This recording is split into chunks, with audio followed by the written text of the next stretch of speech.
നോമ്പെടുത്തും തിന്നാൻ പറ്റണ വിഭവങ്ങൾ കണ്ടിക്കാ നിസ്കാരപ്പായയിൽ കിട്ടണ തേൻ മധുരം കഴിച്ചിക്കാ നോമ്പെടുത്തും തിന്നാൻ പറ്റണ വിഭവങ്ങൾ കണ്ടിക്കാ നിസ്കാരപ്പായയിൽ കിട്ടണ തേൻ മധുരം കഴിച്ചിക്കാ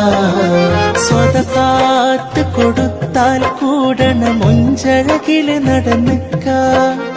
സ്വതകാത്ത് കൊടുത്താൽ കൂടണ മുഞ്ചഴകില് നടന്നിക്കാ കലിമാത്ത് തൗഹീദിൻ രുചി അതിലെല്ലാം അറിഞ്ഞേക്കാ നോമ്പെടുത്തും തിന്നാൻ പറ്റണ വിഭവങ്ങൾ കണ്ടിക്കാ നിസ്കാര